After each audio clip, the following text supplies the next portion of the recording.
Rhyme and Reason Project YouTube channel aga lo lom le vek chau hei tun truma hian Fianrial Fakna hun kan hmang le thei do na tun truma Fianrial Fakna mi ron man pui tur hi kan hu le kan thiat ang hian Reverend Dr. Vanlalnghaka ania kan ngai lu vet hle tun truma hian Punghaka hei kan channel mi ron thut pui thea ma sa perin ni chunga lom thu kan sei o ki po ka lo me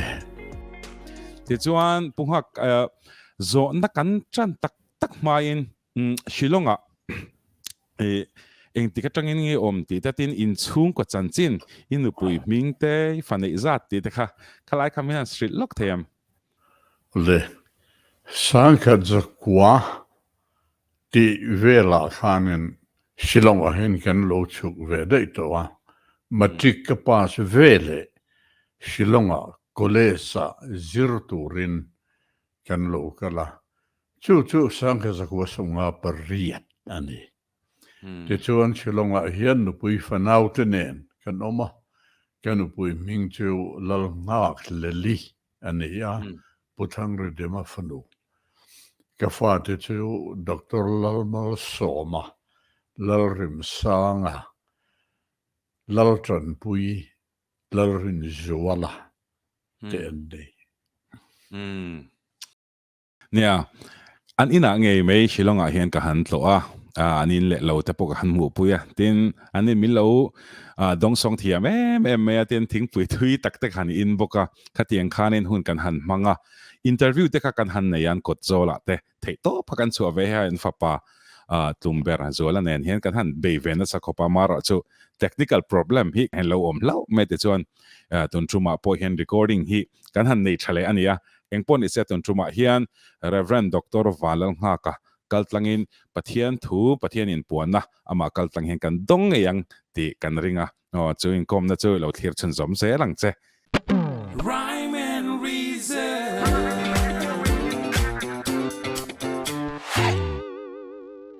Pungha khei nia man kuma Shillong karon kalpo khan inkom kan tum to khan mara chu khang ti lai po khanin enge mo kha bor som na khain nia enge isisel na din mun shim te po hi han soi ma sa berta la tin lo clear tu te tan te po tong trai na lama kanin tranpuya o khatinga kanin tranpui ton zel the na tur khan enge idin mun te po kha tu na isisel na din mun te po kha min han shilta la le pathian ko ina zara kadama amaro chu na tam tak vi tun pa stroke te lo ve to tin chu ba ka chuan lunglam po han khoi de ngai pacemaker wo mek ni a tin chu ba ka real cancer te kan nei le a chu ta chuan zai te kan han to kha tin chu ba ka chuan hei zun thum le BP sang nei kan ni a khatin khana neu nen pe chuan inge mo mi ta buak tu tam ve khop maya lu hai han nei vertigo un tia chung te chu han nei ve chan te po kan ya amaro tu pathian kho ena zara ka damlo po hi ding chun na veyang dam chung na ding chung na ang deu ke ngai amaro chu tung tai pui chu ngai ring kan ni kan chak lo thut thei ti hi chu min riat pui ke doa min lo tung tai sak na sa to thina tun ma te pu in thina ko tlanga te po ka lo dak to thini ni ka ria ma se tung tai ni in min chan ani pathian hen in tung tai ni lo ngai pui mo khop maya ring tu te he mi ke ma ni mi zo zinga le nam dang zinga te kan Presbyterian ko ran chang lo po rang denomination rang Mizoram pona min trong trai sak tu te wanga voin ni hitlen kan ye kalome ema chu wang chuan lom thu ka soi pa in min lo trong trai pui zel don dia karun ti dun tuna Pungha ka soeng khan ni thlir tu te pon he video kan en rual hian Pungha ka tan hen kan trong trai pui mol zel hi poimo em ani ti chuan punghak thil pakhat sangkhat zakwa somsari palia mizo mi palar ber athan ani ten tia tin ama hi mi indiscipline lutuk ani ten tia tin thusoi hi thiam em a ti ni bokai chanchin tle ma zong ka lo chiar nual thina eng ang tak nge nang ma discipline nei dan hi ti ta tin i mela te po hian pa mel that tak ani an tia khatiang khani wang lai ria chuan khalai kha ka van hre chak em Hei ka pelin boa do tan lo soi zeu thin ti te po tin han reta boka so tiang bok to in thu soi thiam ta kan ti te po kha hei kan an interview tin ka thu soi ngai tha to te po in nia thu soi thiam tak kan ni holo amaro chu thatne me ro chu ka ngai khoya ma thu soi tu ra min ro na karatlan che ngai lo eng angasap za za tam tak asang te po an tlin sang te po mong a pel te po no mong chuti ma chuan pathian thu soi tur henin kala zam sin ngai lo reng a thu ka soi tur kha ka za pui lo wa la li so ka za pui lo wa tin indiscipline tak ti te indiscipline tak ni ila ka vati em amaro chu ka han in riat ve dan mai a chuan ka tle rol chu atangin thil thalo ne ka riat chu ka ti lo mai ni amaro chu thil thalo ni ti kan riat lo ke ni hun lai te chun me zuk te kha thalo ti po kan lo re lo no le pa te puin chung te puin bi khap na chang an re lo ma sela chu ti chung chuanin te rol chu te khanin high school kan han lu kan kumni don chu me ka zu ve ni ma sel pun lama ka zu du lo re kan in chunga kan no te le ka u nau te bola ka zu mai ni tin ka pa bola ka zu nga mai lo bok min hau chuang lo ma sel ka zat la chu tiang chuanin kan in chunga amaro chu khati la kan fin na kha kan riat na kha la tle me mai mo ti ro ti su ti thu tha in ron tur khanu le pa te poin an hello amaro chu me juk te chu ke man ke experience atran khani at hello ti ka re mai me ka zu na sa chun ka ritlan nin ka om na azual tin ritlan rin ka ritlata chu van chu ka ban top mai ne in chu tiang zel chuan ku vakor kan te chu ti lai chuan in kuai ang le lo hi Mizorama alar ko pa kan e ve a shilonga kuai tam na muna ku van e sin ring na muna ka kaldo na chumi wang chuan in Mizoram pona ka om chung chuan shilonga kan le ka zor line tu man ku wa ke sen min mu mi lo wang ke ti ke do mi lo ne chu tiang te chuan ma ri thei to ha chuan in kan hanin discipline ve a chu lo chuan sui te chiam tur ka lo amaro chu ka ri sel lo college kan kal lai hian ta chuan in ti dan ke re chu zira ka tho ve le kha ka zira ka pian thar nu a chun khoi time khadar kar kha don ka nei phota chimin nu a chun le kha ka zir chun zoma tin college bana thing pui kan han in a hostela chu mi zo chu zanna katan men rei a harawangin en lain tlaya khanin le kha ka zir thinani a chan chu zanna midang angin kaming rei thei tlat lowa chu ang te chun ke indiscipline ve chu ani ta berang chu alo mom le mai nia indiscipline chung chang a hen ye mizo te hi kan tla cham trina amaro chu tun nu hen thang thar ten ron har chowa taksalama te po indiscipline ma ni in thunun theina heron nei chho na sa to me bunga ka seng khanin ya ani kha chon man atang to in khalaya khanin enge principle nge tak khalo ne ya tun hi aron thlen pui ni chela chu ropui khop mai ti chuan ni sina ka sei ta kan khan I testimony hi rhyme and reason project hen kan ngai tha chak em mai a I testimony le irong bon na kong izin kong a hi hemi chung chan khong emi shil them Nia, a kini ang testimony te su testimony tluang tlam tak ho ta kani. Mi te anga a ka sol em trina chuti khati ti tur pa nei ve mi lo. Sol em tur so nin melchat te anga ya. Tin fin te anga ya. Kini ang khati konga ang ma thiam na le the na nei lem lo tan so nin testimony ropui tak misavina ropui kan ti thin anga kha nei the ani lo nun tlong tlam te kan nung maya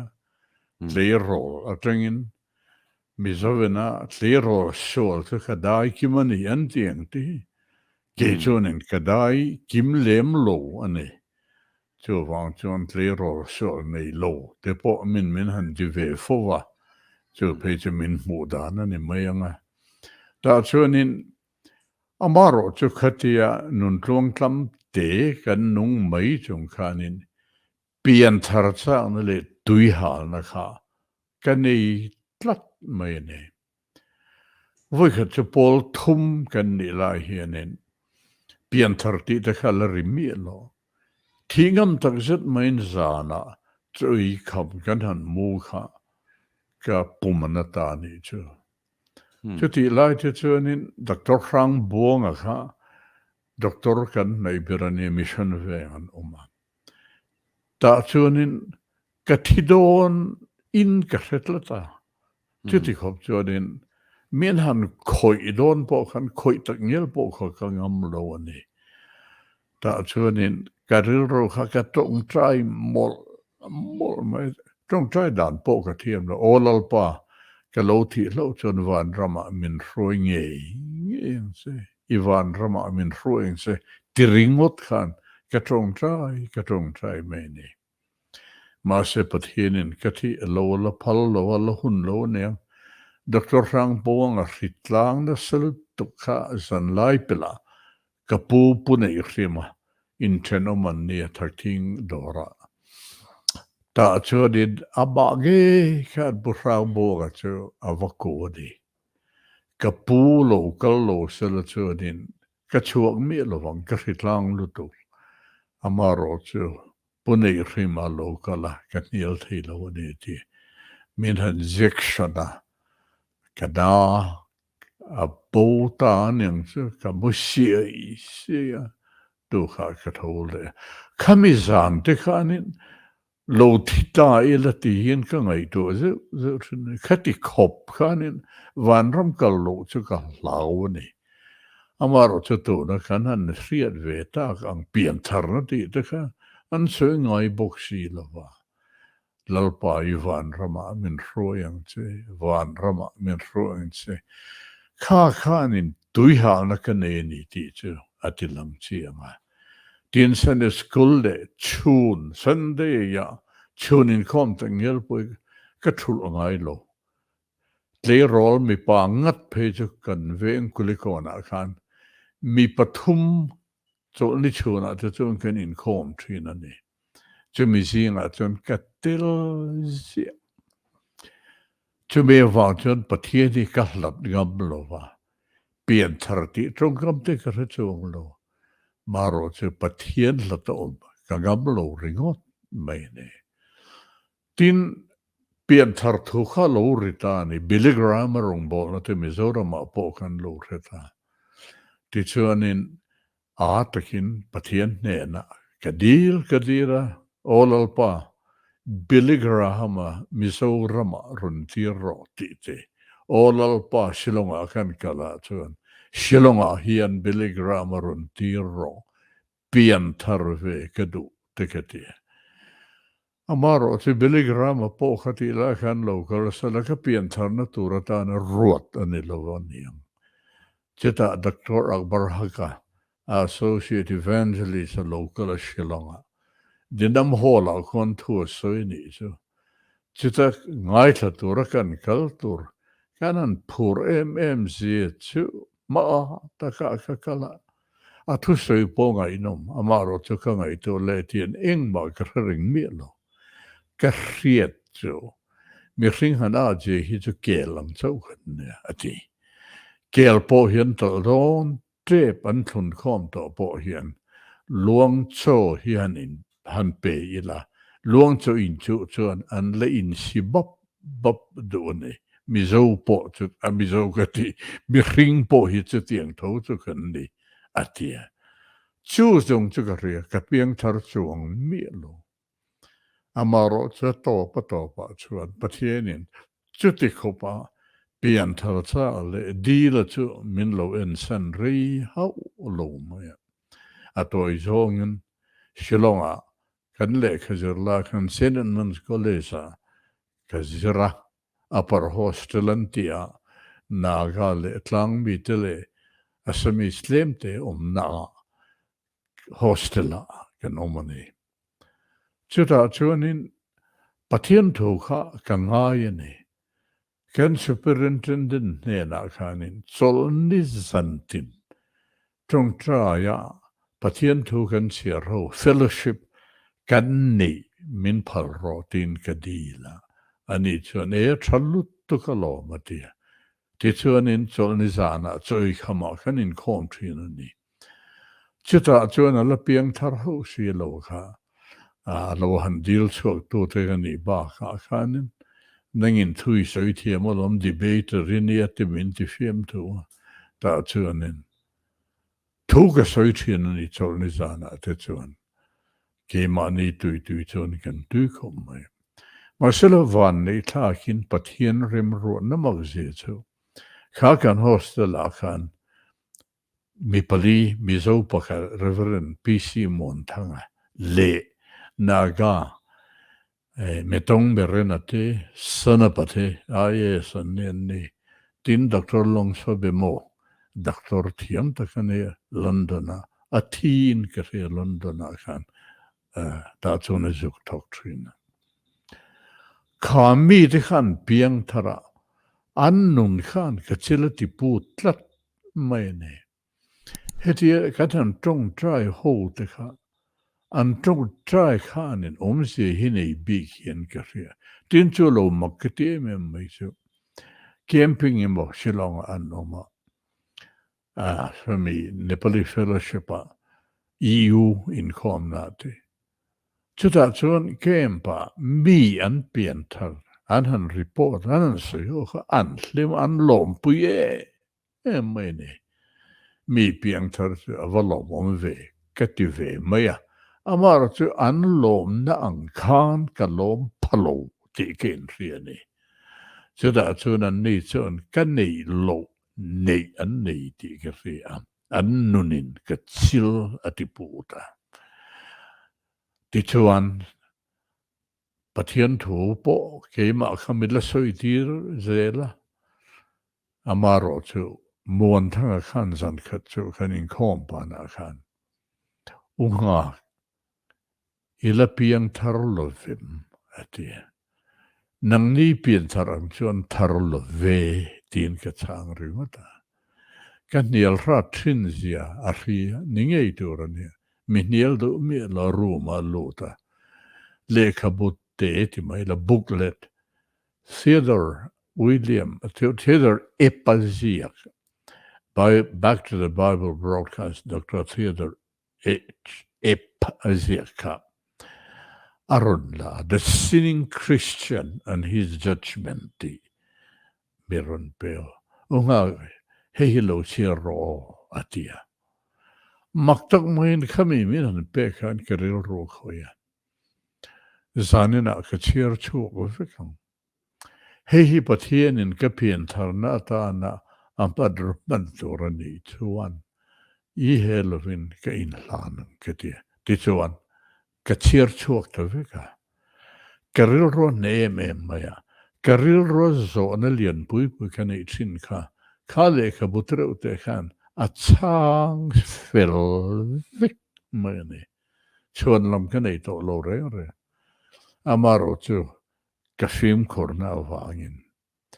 katia karil ro an tho thut laya khan in hlan ina emotion alone palang ti kalawa pathian ne na in hlan ang ka trong trai nga nak tu zinga dam ta ka me kai tho turin zinga hemi conviction hi alo lo cheu ni chuan atakanen ka in hlanam ka ti zinga po chuan alangai ringa ta po chuan ka la fim khur le ala ma e mai ko nge cho e potila na ga bing ching tak bula cho han e la ta chuan emotion ni chuan alo evaporate mai alo zamra la mai mu tu rom to lo ka conviction a kha bo mai ka ti ma se la re chuang lo ni kan hostel a khan Irish handball hi kan ne ya god ta chuan ka va in kel ve le a ha ne pin ka va in kela chu ta chuan ruma ka lo ta kan in ngai tu a karina kha ka conviction a kha la bo chuang reng lo tu na hi chuan tak tak ne ka in la ngal don ka ti chuan ka khuma thing thi in pathian ne na ka in lan ta ne ti chuan in kan han in hlan ta kha chuan a fo han mak em o tun ma song khan in hlan ro min ti sala ka thei om si lo wa tu na tu ma tir le nor ni lovin sarau thian hlim nor ni nge in kan in hlan thei chu ne a ma khan boral ka lo ni puin tu na chuan chan dam fa ka lo ni cha tu nun na nei tu kan ni ka ti thei ta chu da chun pathian ne na thing thin ka trong trai non le ni olal pa nang ma le thu ka za pui wang ni mi lovin he ti ka in hlan ta hi mi ne na ka in hlan na sin ka ti chuan o i piang thara valo mo mem min tiang min chi bai ringot angan o i ringot mai don ani lalpa chanim ngai na wang ka za pui wang chen ni reng lovin mi emo group pathume mo talin ngaka ungak i piang tharta mi min ti malo chuan tu ke ne na ke in lan hi ka soi don lo vania ka tia ti chuan kar khatara ma in mi pathumin i piang tharta lo min ron te a pathum na chu mon thanga pok chuan ne ta chuan ungak i piang tharta ni mo aron te ani hi chuanin ka pian thar ma po i piang thar lovim i la piang thar lovim mi ti tu ne tu na i piang thar ta mi min ti chu mo ne ni chiang midang group ni in min ti to bok a group khat na chuanin an conclusion chu mak ta ka ne thian pa hi exam final b exam kha dai to exam nai ta a in la rang do a in bub a nge ni a in ti tua vonan tin an trong kham tak chon chu nai mi no po hin in rekel lawa an in ti tua von hi le kalama in concentrate to mani hi min lo ti marcela mon thanga khan unga i piang tharta ni mo aron ti khan pathumin men ron ti to piang tharta ile ka butte ka chiara azam la khan ka harsat na zong misut kian saka ti chona tu ka po zinga in hlan mai do lovin ka soyang khan chu min no ero chon ke in hlan ta amaro chu pathian ne na lalpa mi tam tak ka piang tharan tian tlat an tule an dale maya chu tian chu ka du lik lo ne chu me wang chun mi pathum talin i piang tharta ni mo min ron ti ma lo chun tu ma eng ma ka rit lo wang ke tia ti chon khata tang kha chun ka piang tharan ni ti kha ka puang chuak ta ne ti chuan hostel te na anga pathian thu te chu kan han hril ve ta ti mi khan an lo ngai thadu pian a hostel ate kan leng kuala ti chuan kan kal chho zela ko khanin pian tharna na chun sei lo po khan an lo ve mai ni thu soya min ron soma chu ta thu min soi tir chuan adang lamani ti an ria an to loka campaign nei turin min soma ti chuan rong bol chu kan tran chu lu ni ve ta der Ropui hle mai ti khanin Reverend Vanlalnghaka Reverend Dr. Vanlalnghaka testimony kan sheta a tin khalaya poimo ka ti deuh chu midang nu na tangin Christian nei achaka chuti bok chona pian tharna po midang ten aron mu puya khalai kha poimo thin hle me ni a kan trong chua te poimo em chumi ti rual chuan nun na tanga thushil na nun na tanga Christian nei changna lai te kha a poimo in a hlu ka ti khop maya kha a Christian em ani ti te po kan soi du bokani ti chuan punghak thil pakhat ke zo le chekan du chu rong bol na konga hei tuna hian kum somriat le pathum inin ka ria a ka sei su lo tro kum somriat le pathum ni a kum som sari le pasari ini in ipualin Thuhriltu Ropui le khabu kha an buat saya chutiang khop chuan rong bol na lama po experience nei thai nia I experience atang hian thang thar te rong bol tu kan ti thang thar tun laya thang thar rong bol tu kan ti te ne na thui cha du pathum khongai taken milo shil them pathum han ti ngot chuanin age poimo berang soi thi ma hardon khum maya pakhat na chuan pathian man tlak pathian ko tlaka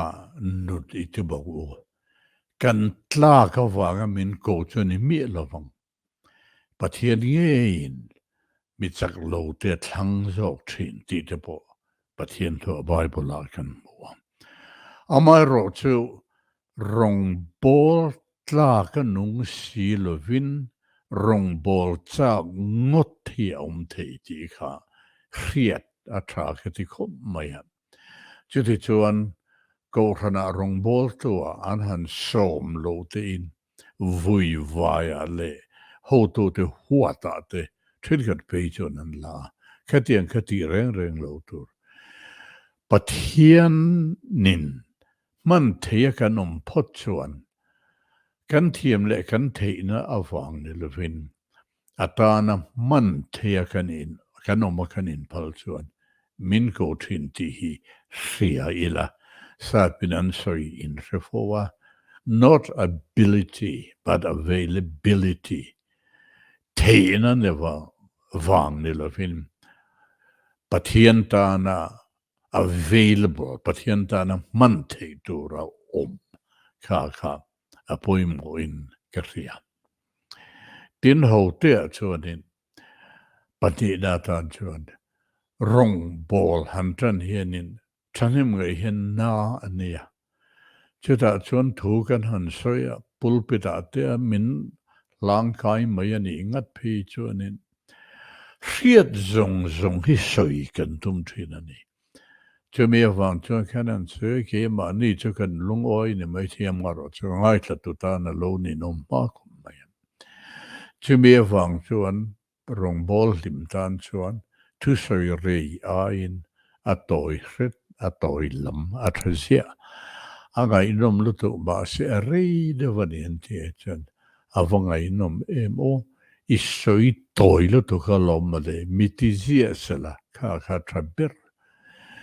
tin chu lo le chuan nun uluk atul nun hi uluk tur tun ba kan han pian thar tir ve po in mitam takina rongan bol kan bol ho kini ai fel le tra an tam ko amaro chun nun uluk lem lo ti na te po ti du tui lo deu te tin zu le mo ma te in sum lo e pian thar no te pe chun me zu te ti chia ka ngai lo ki chun eng lo khatiang a khani kan in thla da khop mai tin pathianin Ropui pasala in nei tora min do chuan min peng ti ringam ila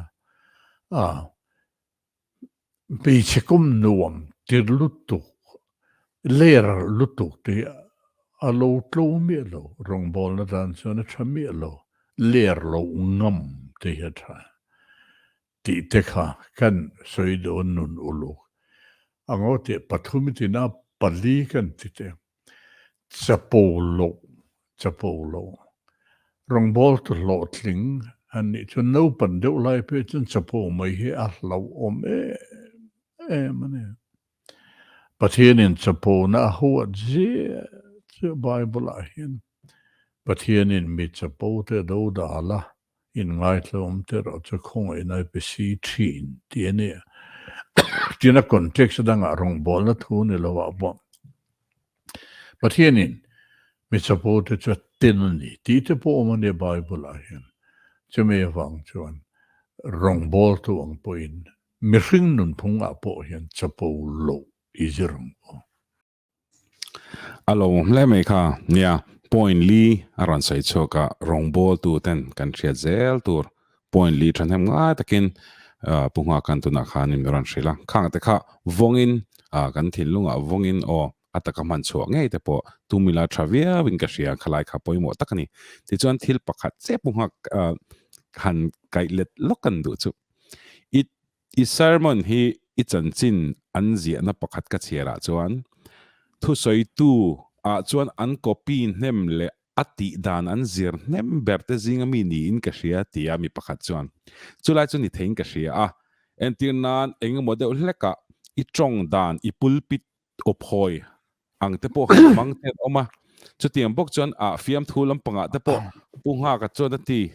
chuti chuan ti ang ti han ti deuh te khawm thina nang poni hriat tho ka ringa amma ro chu tu nai thang that da chuan hre to lo me the keni tle ro chu te po khan om ve tla ta ni kha tiang kan hra thina khang kha enge i lo ngai dan khlai kha min shil the khawai ke chu na lo mo ma ka ngai ma ya a chana chu mi thu soi dan kan zir te mo an o phoi an o ki anga soi kan ham tum ngat te pe chu nin ka ai enjoy mo na sa ka om mi lo wa kan han pian tar kan latlang wa lai khanin zan khat chu mizoram ai zo la karon chu lain kan kum chak tlang suak ti tlang an tia khan mi pakhat khan in thu soi ni o te po chu ngai nom ka te thu soi la chu ngai nom ka te mà sẽ là cái sợi ăn đều chia mấy lệ cái ô phôi ăn khá nữa đi tụi nghe muốn đi tệ rèn cần đi cần hắn về chỗ nị chứ cái thứ sợi na local về phố tổ truyền mi set li về đâu mấy khá anh ấy lệ khát tiêm tệ tiêm lô lệ rõ mà sẽ là an soi ngai nom zia chu pathian zara khatiang at lo zir thei le lo soi chong tur ta tam tak om sela vani lo thak do nem ka ti mai ni ke chu ro huat thala ka ngai lo tin dot ka soi lo reng tur chi voi khat pu ka la soi lo chu ti chuan punga ka chuan an ti sa mo rong kai te pun chen khat pe chuan ti chu mi soi che du dan te chuan an punga ka na ti han soi chon le te khan no man ti pi na nga chu ti nga soi chong an ngat chuan in mi filter a chuan ka ngai khan po la huat la ka po ka ngai chuang lo a chan chu min mi chiang chuan khatiang kha pulpita ka soingim ti kha an thre thei mai iril ru azau le me tin rong bol tu ni itlin boka kan soyang khanin kha tun la in kwat chho te ringot te po kha chu wa chon fiam thu ang deuh te pon e chen chutin a thalam zong pon i sermon mai ba ka i o phoi zong hi alar ve ni heta hianin trademark hi tlat me thu soi dana te po khang zong thleng khanin kan lo sheve voi kan shepa ti zok teng hi chu tiang chu ni a tuna po ne kan zot ve du shim che khalai kha I don son dan te alo hle me ti chuan thil pakhat tuna ka zona tur cha chu hey kan malo ka in than kan ma chon don ani Mizoram hian enge kan mamo niai hriat hemi politics chung changa hian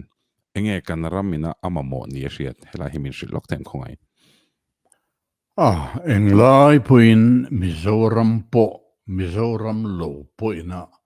nam anga kan mamo reng mai chu pathian hriat tak pathian thu kan hriat te hi zolm lo ngam lo wa tin pathian thu tiam te hi rin lo phal chiani lo ti hriata pathian tri na le pathian hlau da pathian rin tak na chu Mizoram chuan kan ba bo per mai ne chu ta trang chuan rin da te tik da te waisen da te alo chua pathian chuan fin na min pelal pa tri na chu fin na bulani sampo le thu fing te hian a soi fo mai pathian tri nam iniang hey nia kan in than kan ma chan don ania khalaya khani thil tam takhinia story tam tak thon thu tam tak te athar lam le lui te kan threle dona chulai chuan Reverend Dr. Vanlalnghaka kan to na thomin cha kha poimo in I vong ze lang ti lai kha kan soi ve du ani ti chuan in thil pakhat zo cheka duwa Bible chang he chu du inga don ti ka hria chu tiang bokin hla te po tam tak I du inga ngotang nang marilwa enge hanzo thut chapo Bible chang kadu ber chu ni han tiang chi te tin hla kadu ber chu ni han tiang chi te kha min lo hril them nang ma innu na poimo tak atam manga ma se idu chin min hril te Bible changa chuan keimatan chuan Philippi bungkhat chang som ni pakhat naka ka live texta kanun na chang thana thuvana ka manga ketan zong nun hi Christanisia thi po hlog na ani tirko pola na tika tirko pola na hemi soilaya din pud han ngai tu a chian pe chuanin Ropui lutoka tin leile van tun le chatuan hol tlang Bible tuania ketane rozong nun hi Christanisia ti ringot po hi rilfiat heidan pasari yaoma sa pakhat soi kala riadang tu 7 P's ati pia intran vekanin asoyani chuti khopa Ropui chune thi po lo na ni tel nun log boxia kha thil dang lo lali suwa chau chume wang chuan Philippi bungkhat chang som ni pakhat na tin hla chuan katharavin Krista a chau muan na azon thin kha malsom na tam tak riat phak lo tuna alo muta Krista chau lo chu tuma mintilom anom lo ti hla kha mizo trong chon pupasin le lin ani khamo kha la chon kadu bera kalanga ine alo le mai ya han soi tur hi tam thin khopa mara chu khan chiang tak fia takin ran soi theya tin poimo tak nang manun me ba ka Christian no thil poimo tak ania kan lom tak zat ani hun engem mo chen pathian thu thila lo wak chuak kan soi tak khan tir lama te po India ram mai ni lo India ram pon thlangin Thuhriltu Ropui tak tin comments kan hmuwa te po mi big kan ti te pon Thuhril thiam an lo ti sa pachal pon thuhril thiam an lo ti khopa chu tinga Thuhriltu Ropui ni a chumi pi lama chun engtin nge Fianrial I mana I sermon te engtin nge I in buat sai thin ti lai kha toy fel faido lakin mi lo shil them Fianrial trong trai de kan ti khoi time kan tia kan han pian thar samruk patia kan han pian thara pian thar trong kamalare mem chu zi Fianrial hun man Bible chera ngai to zi meditation chuta trong trai na tin khada khan nge thupe Bible atringin kamu enge thutiam kadon titin kan ngai to khami quite time ka apoi mo me ma ka nga ya chu mi chu thovele dar kar khattal ko ho ka pian thar tu da tringin kamang thina nei amaro tu lobon vede ubai nu izatla nang ring si chu kanom na khan zinga thoma ledu maila light khada ruk mai dan on chat lo ba kan hostel khan tin exam alo nei tak page anin lekha zira toolbox e ti chuan alarm clock kain chop thina ni darkar khata katiri thina chutilo chuanin kalau tuilu tu nga darkar ti te kalau nei mai do da ni kha zirla ka ni exam machon ka ni boka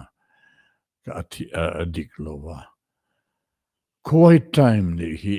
atul mani tin chu ba ka hanjin vel te mo hankal vel hian kan mit mo le kan beng riat te hian sermon min pe ne ta chuanin kan ro thil lo om kan riat sa fo po kha engi mo situation a khanin alo thar ta thina ne chu ka soi fo chu Delhi a ke tan zong no ni Krista ti po lo na ni ti ka life text ka man na chen chu Delhi a American zir la khanin exam nei tle to khanin thigam tak mevin kadam lo vani ta chuanin chundar dia bid han la lota chuti lai da dab do in trabirto Dr. Sins da sing home mani aims the hel larlo chuta chun ka thi tak don in ka ria katluchunga bel khan metela chuan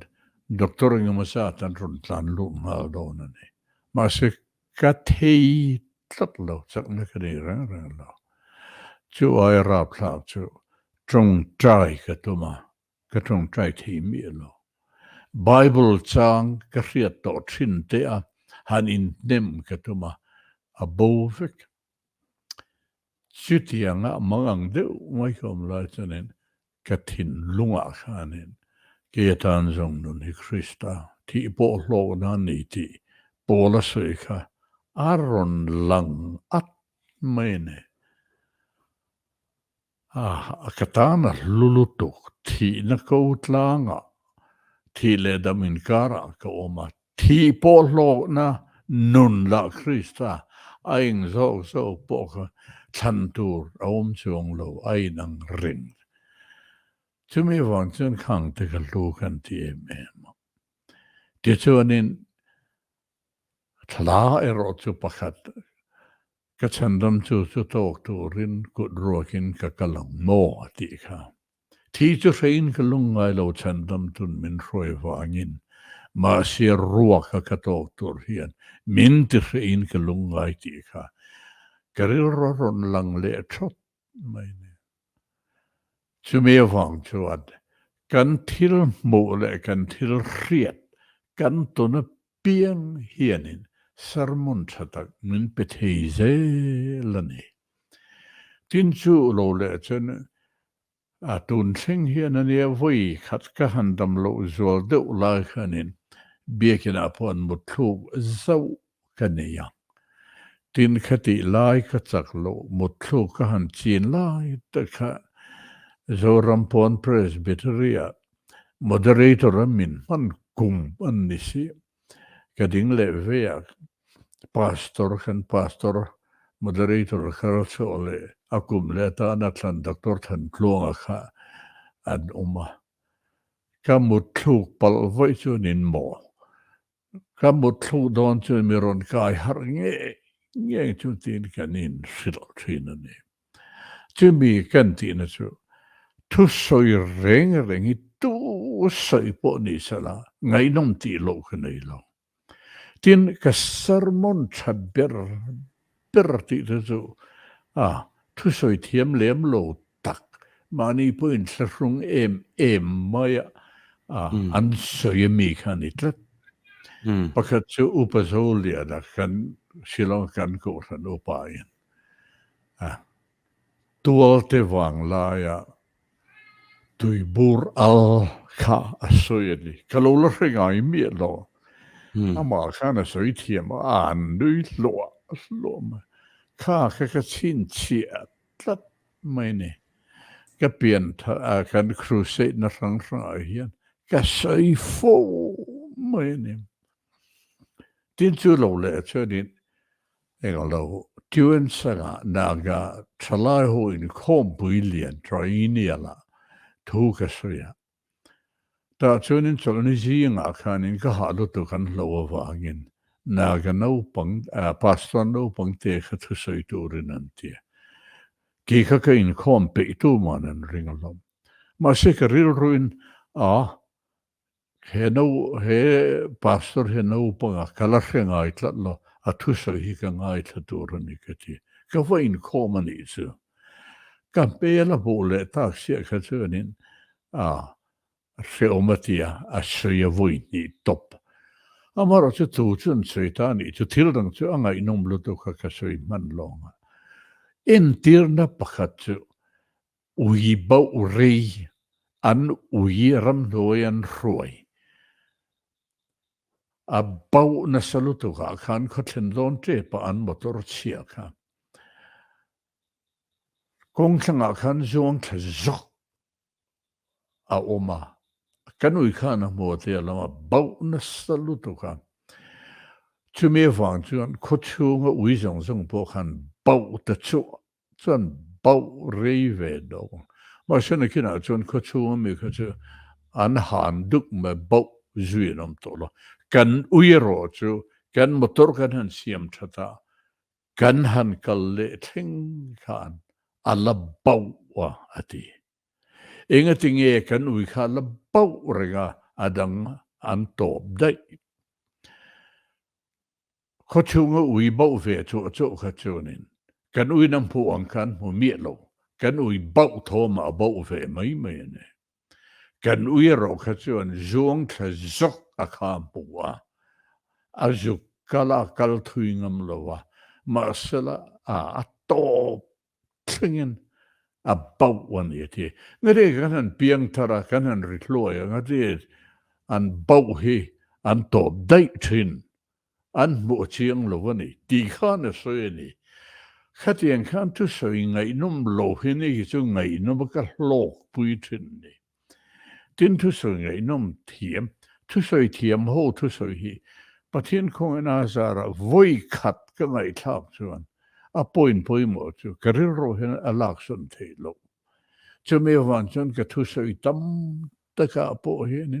sap lo te tu so thiam ho ka ngai thak karil rua a bet niet luto ka sap trong takin kalo digest ne khopa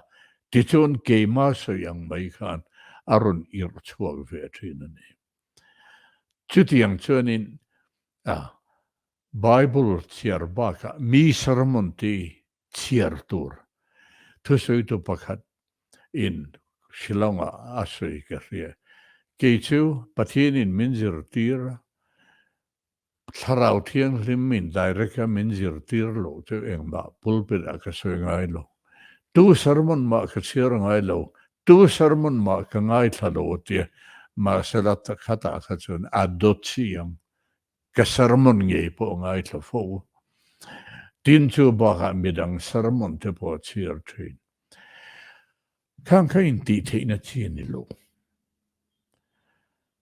Pathian mi te tu soi pathian in malasom te hi ni chena I trong an zera hoi mi tiang deu kha ni kha e teu na le ka so yang che tin tlang au pui cho so kil tin pun tin na Dr. Jones tota kanin mu tu min Jones tota to cover a Bible zir tirthi amni kamom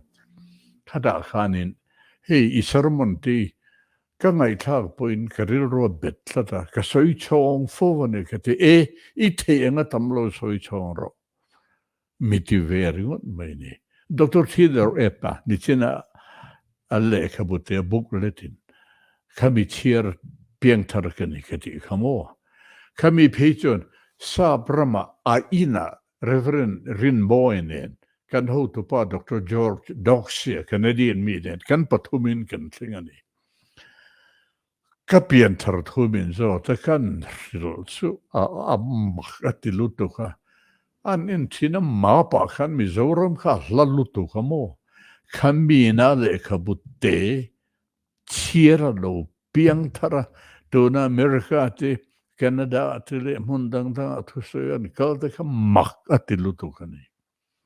chu me wang chon a le kha bu tam tak ka hon the ang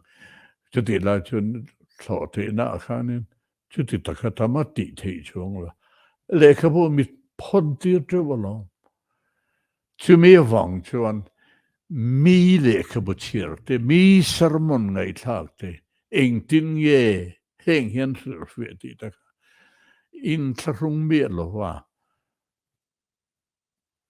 eng lo tur ka ti mai ni zir tur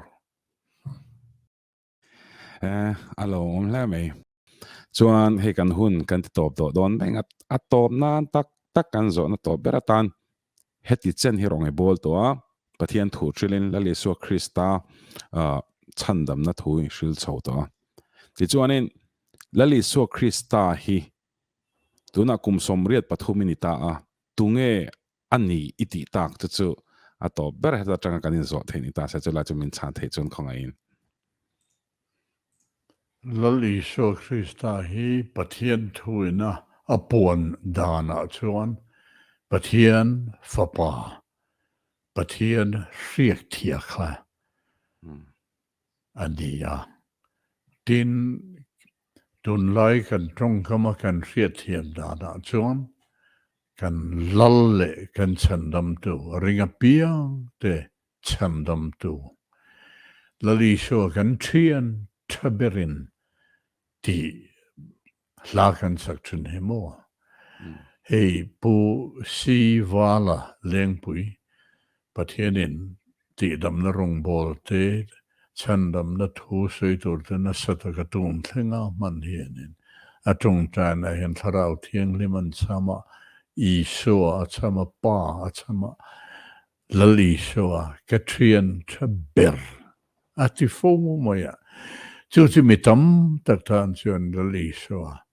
trian chaber ani tin lalle chandam tu ti hianin ke chuan fun kim berin garia I experience I so hetungen ani ati ang o hantina kha karel ro khana oma chula chu thiam tak ma tinge kan tiang moi takin hiran sai chok the kalom tak zat khalai kha engpon I se heta tang kan kom na chu kan ti top to don menga le punghaka lom thu kan sai mol